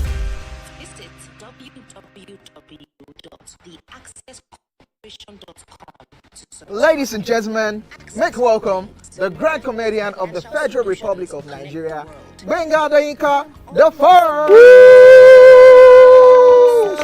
OJ right here, 7 of 7, like you already know. Benga right here, 7 of 7, like I'm beginning to know.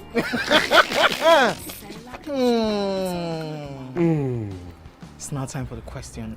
You don't scare me one bit. Bata, I go drink. So. Okay. So now one chance for enter. My first question. Do you remember the names of the winners of that edition of StarQuest? Of course I do. Why do you? And I hate myself for this. Because I have this question for you. Final question. Where outside Nigeria and what year? I think I'm the only one that can be wicked.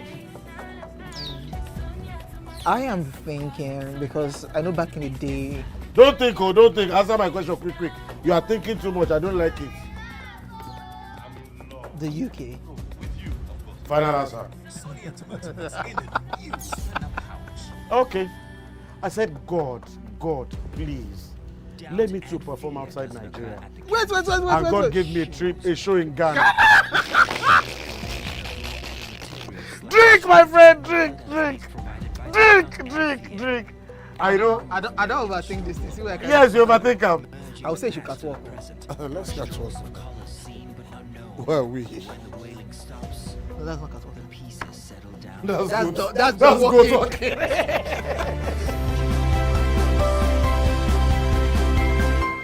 Protesting as the arts are meant to be.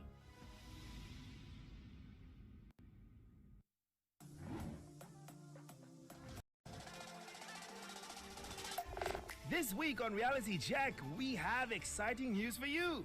Big Brother Naija is back, and this 9th season is already shaping up to be different and even more exciting.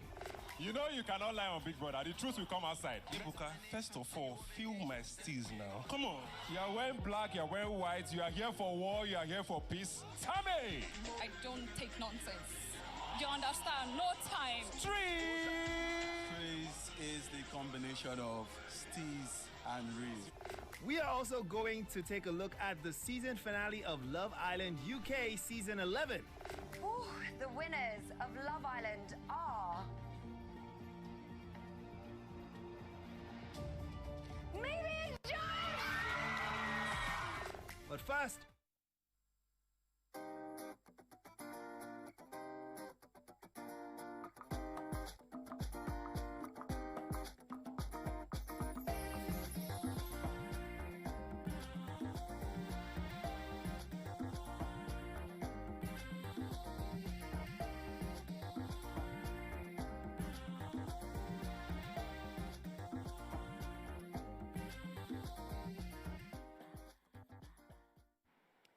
Thanks for staying with us. Join us. Thanks for staying with us. Join us right now is Honorable Hamad Satomi. He's a federal lawmaker from Borno State. He's also the chairman House Committee on National Security Intelligence in the National Assembly. Welcome to the show, sir. You're live with us. Honorable Satomi, are you there? Good morning. I'm there. Good morning. Can you hear me? It's a bit low, but I'll try to see if I can hear you properly. Okay, yes, we can see you now. All right, yes, so yeah, I would like to hear your thoughts on the protests last week in Borno. We know there were violence also in Borno State. What's the update in your state concerning that? For now, everything is calm. As you can see, I'm turning my camera to you. If I will turn my camera, I'm driving by the market, and you're seeing people are doing their normal life. Okay. And then I'm going to my constituency office to share fertilizer to the farmers, and they are waiting to me. In a moment, I will be there. And life has normalized. People have returned back to their normal businesses and their normal activities. So for now, I think people are, the curfew has been fully relaxed, and then normal activities has released. Right. Okay. So far, so good, yes. So, the governor had placed a 24-hour curfew in Borno State following the protest, and he also alleged that most of the protesters were underage. What did you think about the protest and the style of it in Borno State? The protest, it was a faceless advocacy initially made, and then, young children underage, they don't know even what's the meaning of protests. What they did is not protest, is rioting. Just as some hoodlums took the advantage of the level of literacy we have, and then lack of proper engagement, and then some hoodlums and then political opposition took that opportunity to just push them. But Maiduguri is so volatile that things will have to be, carefully graded. So that's what happened. But I think for now, so far so good. As you can see at the grassroots, as a member, I'm making engagement. I'm even entering the venue now of the distribution of fertilizer I'm doing. I turn my camera to you. You can see people have sat down, all the youth, we are even doing an activities. As I'm coming down, you can see they are chanting. Right. Yes. Okay. Yes. All right. So I was going to ask you, concerning the violence that happened in Borno, have any arrests been made so far? Do we know? Hello, sir. He's getting down and interacting. Have any arrests been made so far in Borno since all the violence that happened?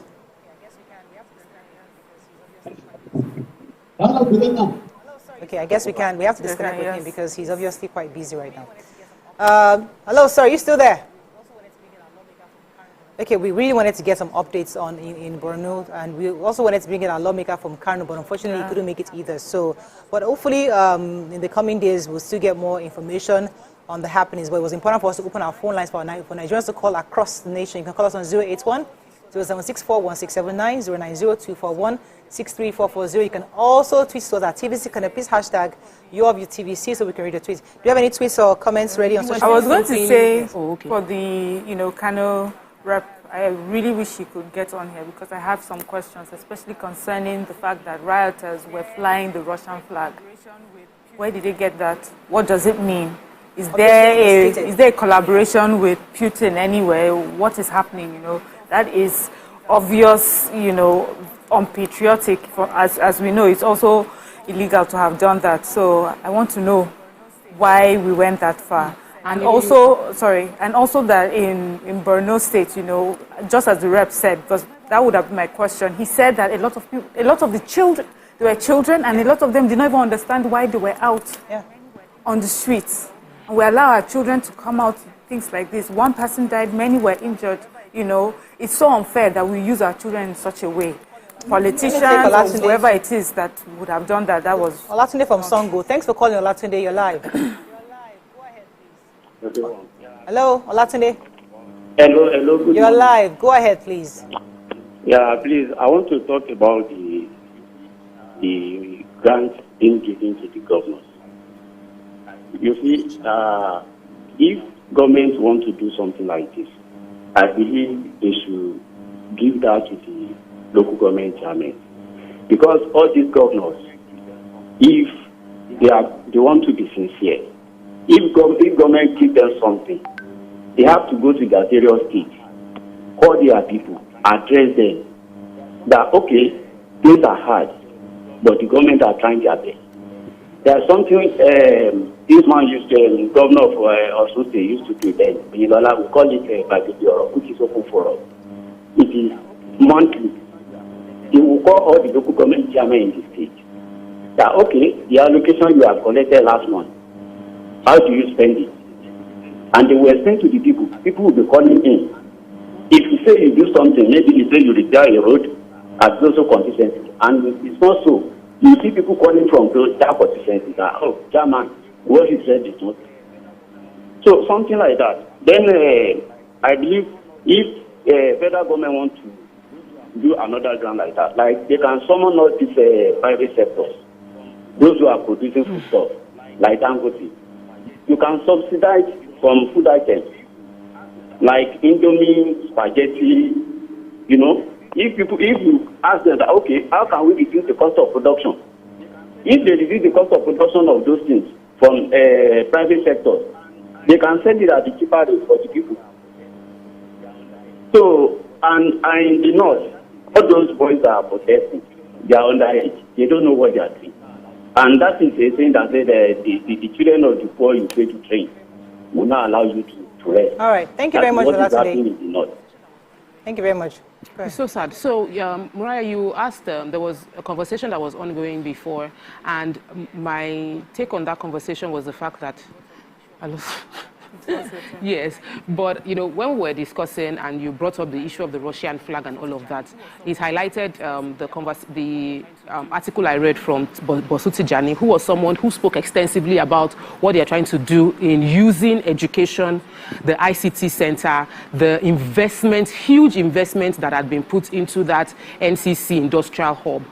And we say these are children. The picture did not look like, especially for the one in Kano, it didn't look like they were small children because they were carrying the laptops, they were carrying they were carrying keyboard, they were carrying chairs, completely looted a facility that was meant to facilitate and educate the people within that state. Let me, I'm told that we have Benjamin Hudeni here in the studio, so we're going to go on a short break. When we come back, we'll bring him to give us an update on Lagos and other flashpoints of violence across some information he has. But I know that we have a caller who's been holding for a minute. Good morning, Tunde. Are you there? Hello, Tunde. Good morning. Oh, it's Tokwe. Tokwe, thanks for calling from Kano. Oh, I'm so sorry. Good morning. Good morning.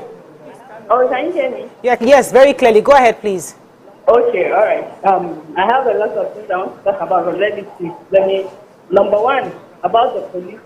You know, here in Kano, we didn't have much police actually on ground. Most of the police were deployed to the south. Thank you. In the north here, we don't have much police on ground. Then secondly, about the governor, some people said it was the governor that asked people to come out because they are not in the same political party, which is not true actually. Yeah, he told people if they want to protest, they can come out. Which he is not the only governor that said that. But he told them if you want to protest, let it be in peace. Of course, they did not do that. Then another thing is for the press briefing that you talked about, that we should be having press briefing every day. I think it's a good idea. So yeah, it will take time before people will listen. It will take time, but because it is on TV. A lot of people in Nigeria don't even have TV in their house. Right. Here in Kano, there are a lot of people that don't even know what TV is. So they don't have idea of it. Thank you so much, Tokwe. Let me go on a short break. When we come back, we'll bring in our guests. Stay with us. We'll be right back.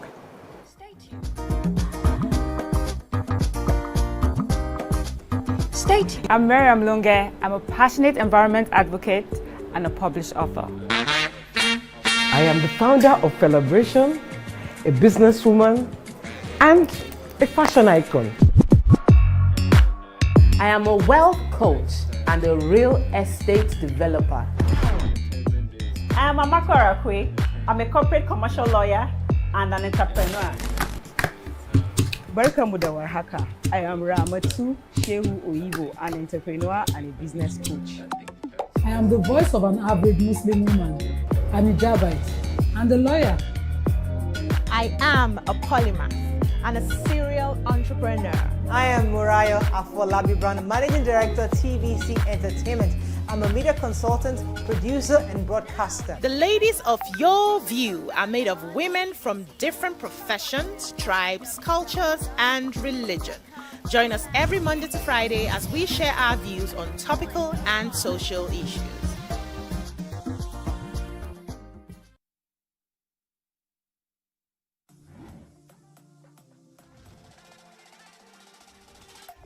This week on Reality Check, we have exciting news for you.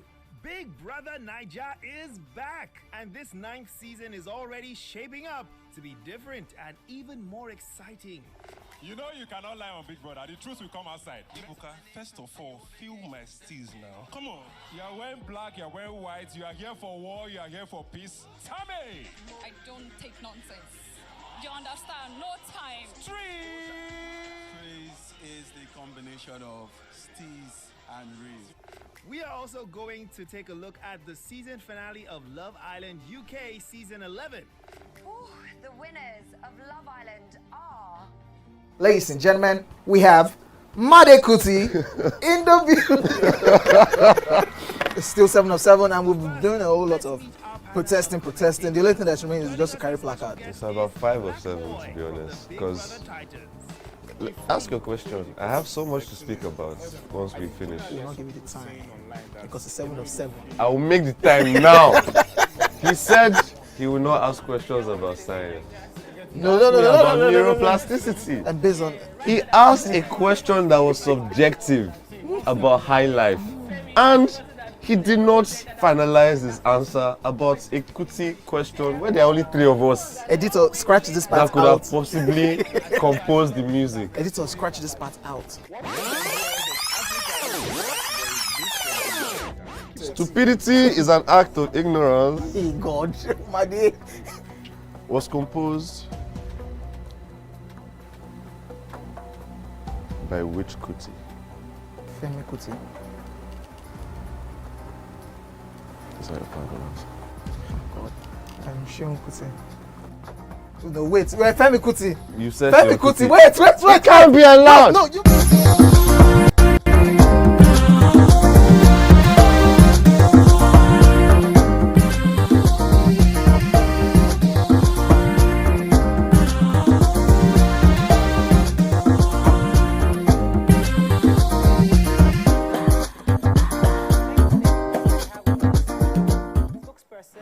Thanks for staying with us. So we have with us the spokesperson, Lagos Police Command, Benjamin Hundeyin. He'll be joining us now. Welcome to the show.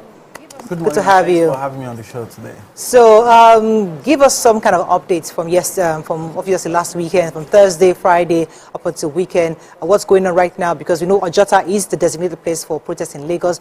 What has it been like, and what's going on today? Well, so far it's been very peaceful. We commend protesters for being peaceful. Yeah, at some point they wanted to be unruly, or some of them wanted to be unruly. They wanted to move into the roads and block the BRT lanes and the major lanes, but we were able to prevail on them to remain within the limits approved by the court order. So it's been so peaceful, and this is day 5. We've been to Ojota this morning. The Commissioner of Police, CP Adegoke Fayade, has been there, and yes, there are some protesters there, not as many as the previous days, but they are there and they are being at their best behavior. So we are observing, and we'll just ensure our own watchword, if I can put it that way, is to ensure that there is no breakdown of law and order. But let me do a quick follow-up. We heard last week that your guys prevented some of the protesters from setting up their DJs, their music. What happened? What was that about? Well, the main thing is that they set up and they danced, and I was there. I observed by myself. So it's possible that at the beginning when they arrived, there were some communication gaps, but the major thing is that they set up. Eventually, okay. So as of Monday, as of Thursday, the report we had was they didn't want to, the protesters did not want to be within the confinement of that, or the designated place, which is the Anifawemi Park. And on Saturday, I went out, and on my way back, the traffic caused by the fact that they were not within the park was very long. The entire Ikorodu Road, all the way from Maryland, was blocked. So is that still the case this morning, and or have they been able to move into the cordoned park itself? Well, we had to give some concession discretionally. We asked them to go into the park, but they expressed their reservations about being in a confined space. So the CP magnanimously allowed them to be on the road. But I must point out that the traffic jam you saw was not as a result of their protest. There's a construction going on somewhere around Maryland. So it's just a coincidence that protest is going on and that. But as at this morning, the construction site has, the narrowed road has been expanded a bit, so there's easy flow of traffic and everything is fine now. Okay, so there are many Lagosians that want to go about their business. As you know, it's the beginning of a new week, and they're wondering if it is, because as you know, on Thursday and Friday, for those who were not part of the protest, a lot of people stayed home, and they're wondering, can we come out now? Can we go about our businesses? Is the police on ground assure us protection to go about our businesses while protests are going on? You see, day one and day two, Lagos felt like Christmas, the roads were scanty. Yeah. But driving down here now, the roads are very busy. People are out and our officers are everywhere at strategic points to make sure there's no breakdown of law and order. So for those who are still watching while at home, they can please come out. Everything is fine. Okay, so on Thursday, some protesters had gathered at Ikeja under bridge. And they alleged that, hoodlums were used to push them back. What did you see as a security agencies? What did you see on ground? Were there hoodlums, the counter side of protesters? Well, what did you do about it? The truth is, we got to Ikeja under bridge as early as 3 a.m. We've been there. So everybody met us there. And there was no breakdown of law and order. Yes, some people wanted to protest. Some people wanted to challenge those that wanted to protest. They did not want any protest. Everybody has freedom of expression. And we allowed that, but we did not allow any breakdown of law and order. And you would agree with me that there's been no video of anybody attacking any protester. So at Ikeja under bridge, like you said, so we're there to make sure there was no problem. What was the method that you used to calm nerves, to make sure that people maintained law and order? Basically, just engagement. The good thing is we know the leadership of at least Take It Back movement, and the lady that submitted a letter that went viral online, we also have her contact. I personally speak with them regularly. So if anything's about to go wrong, even if they are not there, we call them to say, talk to your boys, they need to calm down. So it's basically negotiation and engagement. I need to ask you this, and this is not about Lagos, because I would like to believe that the PROs across the nation have a WhatsApp group where you can communicate with each other. Definitely. And I'd like to know what went wrong in some northern states, or what are they saying, what happened, because it seemed like there was so much protection in Lagos, and other states that needed police, they didn't see, they're like, where is the police here? So what do you take from, what do you think happened in the north that there was a lot of breakdown of law and order? Well, I've not taken my time to study the reports being sent, because we all forward our reports to the WhatsApp group, like you said. I've not taken my time to study the reports from the north. So whatever I say now will be guesswork. But did your men from Lagos Command get deployed outside Lagos during this process? Some people there was an accusation that they brought people from outside. Deployed most of the people that would have copped the vandalism happening in the north to Lagos and Abuja, and so they had reduced men in those areas. No, there's nothing like that. The men used for this operation are men who are serving in Lagos. We did not get any officers from outside Lagos. Okay. Everybody had the duty to maintain their ground and protect their jurisdiction. So before you came in, I had said that our intelligence that had come out somehow was not complete, because if it was complete, they would have been able to highlight that the northern state was going to be a flashpoint. Because over and over again, there were conversations around the fact that hoodlums would hijack, there would be looting, vandalism might happen. So how come when they knew that was going to happen, and obviously Lagos also got that information, what do you think went wrong in that chain of command that could have been done better? Because if we don't learn from the past, it might end up happening again in the future. One thing I know we did in Lagos was to do a lot of stakeholders engagement. We had town hall meetings in the 3 senatorial districts. We had one in Ikorodu, one in Idimu, and one on the island, where we invited all critical stakeholders. So we invited student bodies, markets, Iyaloja, Babaloja, NANS, even NURTW, religious leaders, political class. We invited everybody. It was well televised, and we had engagement. So even before the protest day, people had an understanding, and people unanimously said, oh, they were not going to join the protest. So that's the strategy that worked for us here. And so pre-protest, we engaged. During the protest, we are still engaging. This morning, I've spoken with the leaders of, or one of the leaders of the Take It Back movement in Lagos, and we keep talking. So that's what worked. I think if everybody can adopt that approach, it will help things a lot. Okay, but could we also say maybe Lagosians, the caliber of people who came out to protest, made a difference as well? The people themselves. I understand police did their work, but I'm also thinking that maybe Lagosians, for the sort of people they are, maybe that also played a part. But I would like to know, were there any political leaders that were involved in this your engagement, and that sort of gave some, some weight to your engagement? The town hall meetings we did, yes. Oh, definitely, the senators were there. All the local government chairmen were there, all of them, and some other party leaders were there. Across board, not just the ruling party, people were there. I remember when we were on the island, we went to Ajas, Shongotedo, Lekki residents associations who came out, people of, important people came out, yeah. So it helped a lot. Let me take Akachuku from Imo State. Thanks for calling, Akachuku. Yeah, good morning, madam. Morning, sir. Sorry, I want to talk about this, our protest,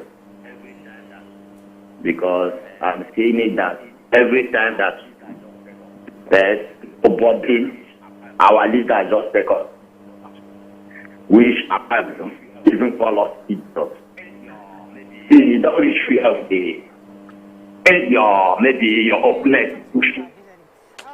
Oh, sorry, Akachi, we didn't hear you. The network is really bad. Let me come to you, PRO, because this protest has seen many leaders. We don't know who is. So you're saying you're talking to leaders, and we're wondering which leader, because everybody's out for different reasons. I think Nima said it earlier in the show that different groups are out for different reasons. So when you say you're talking to the leaders, what if a whole new group shows up and say, we are protesting for this reason? How do you plan to handle that? Well, we're talking to the leaders we know, the ones that have come forward. So if a new group shows up today, they also need to come forward and make themselves known, and we'll engage with them. We're open to... You mentioned that, the SN, Adegoro had mentioned that, protest was enough, 24 hours protest was sufficient to address the issues of the protesters. Mm-hmm. And somebody came out, he's not our leader. Mm-hmm. And someone had mentioned that this protest was done by weekend, and someone else came out, he's not our leader. Really, are these leaders, do they have the followership of these people who they are supposedly leading?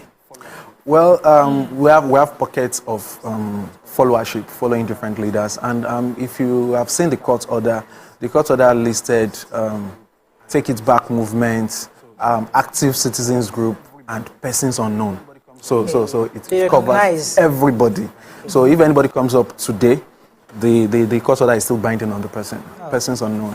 Interesting. So I don't know if you'll be able to adequately answer this question, but the engagement that happened in Lagos, do you think that level of engagement also happened in the other states within the north, where the senators had meetings, town hall, kind of emptying the fact that there might be violence and trying to prevent it? I cannot authoritatively confirm that, but I know that we did ours in Lagos, and it was well televised. So people that could not attend this engagement saw it on TV, and I also posted it on social media, and it helped a lot. It did. So this protest said 10 days. So number one, are you prepared to stay the long haul to 10 days? And if it happens that after 10 days they want to continue, would you also still be on ground? And if you are going to be on ground, what I'm looking for? What's missing, or what are the opportunity costs? No. As in, there's something, you left something to focus on. So the opportunity cost, yes, for staying there for the entire 10 days. Well, we are prepared for more than 10 days. We've been prepared like a week before the protest, and we'll still be there for like a week after the protest till everything fizzles out. So if it continues after 10 days, then that will be a flagrant disregard for the court order, and we would not allow that. What I thought Maria was trying to ask is, at what cost now? Because you're all, for the protest. A lot of you are. So what is happening? Yes, who they station? Who is checking? Kidnapping, yes, and robbery, all the other things that happen normally. We cannot afford to shut down our stations. So people are still there. We have what we call standby. So if you go to the headquarters now, you see a standby unit of mobile policemen. So the same thing is replicated at the police stations. We have standby people. So if it gets out of hand back at the station, we can quickly withdraw some of our men. So we had, comparison happening. We were saying protests happened in UK. They did not use arms. That Nigerian police were using arms. What preparations do you have to resist, violence if possibly it's erupted from any of these protests? Will it be arm for arm, bullet for bullet, or do you have water? You don't have all of those things? No, we don't. This is just protests. They are not. If it becomes violent, they are not murderers. So we don't intend. We will not use live bullets. But we'll use the minimal force that we can. So it all depends on the force that we are facing. But definitely, we are very open. We saw you use tear gas, even in Lagos. The tear gas was used, I think, in Ojota. I was going to say that. Yes. That we still have tear gas. And if push comes to that shove. is too much. You say that's too much. No. There are softer methods used. No. Like water. The hot water and tear gas. Is a bigger I left Ojota this morning, and the water cannon is there.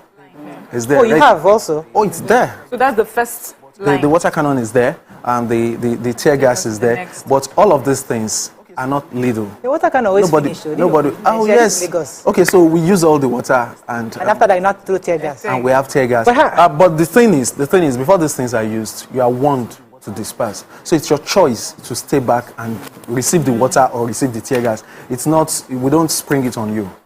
Okay. Comparing what happened up north to I think people would not face the kind of protesters. That's what I said. Because we will not allow them gather where they shouldn't gather. It's when people gather, they are able to overpower you. So we heard that there was tear gas thrown at the fire that in Lekki toll gate because you didn't want people there. But so part of the engagement was making them understand where the venue is. So again, this morning there's a possibility that people might still gather there. Do you plan to use tear gas also, or just have to? So the court order says only 24 Park and Peace Park. So if people gather at Lekki toll gates, we'll take our time like we did the last time. For over 30 minutes, we appealed to them to leave. And they didn't listen? They did not listen. And the warning comes that we are going to do this. So you have another 5 minutes to leave. Oh, really? You have 5 minutes to leave. So if you stay back and say they tear gassed me, it was your choice. You just wanted to stay. And if the same scenario presents itself today, we'll do exactly the same thing. You guys have body cams? I mean, I was told someone said they're going to have body cams to make sure that some security cameras. No, we don't have body cams, but we have some drones deployed. So there's this bird's eye view of what's going on. Okay. So if anybody tries to spin a story against us, we'll present our... You have something. Okay. Yes, there must be high-handedness on the part of some of your men. How are you addressing some of your men, over zealousness? I don't think... Except to show me one, I don't think there's been any high-handedness. We know there is a possibility, and that's why the CP has been on ground supervising himself and making sure there is nobody spoils the good reputation we've had since the beginning. We have to run, but Pierre, I have to ask you the final question. We've been looking for that revamping of the police. Could you just give us a quick update? Because your men, I mean, I've seen some, they look more courteous than usual. Like this one. We like this uniform. But give us a quick update on the reforms going on the police and just let us know that they're actually working for us. Where do I start from? Reforms are going everywhere. The IG has disbursed money to people that have been taken out of barracks for them to get decent accommodation while the barracks are being rebuilt. So that's in terms of accommodation, in terms of training too. A lot is happening in terms of gadgets and equipment for working. A lot is being done in partnership with the Ministry of Police Affairs. And in Lagos State Security Trust Fund is doing a lot. We'll be receiving some vehicles, I think 250 pickup vehicles very soon. So a lot is happening. Fantastic. That's all we can take. Thank you so much for showing up this morning. Thank you for having me. That's all we can take on today's show. Have a great day. We'll see you tomorrow. Bye for now.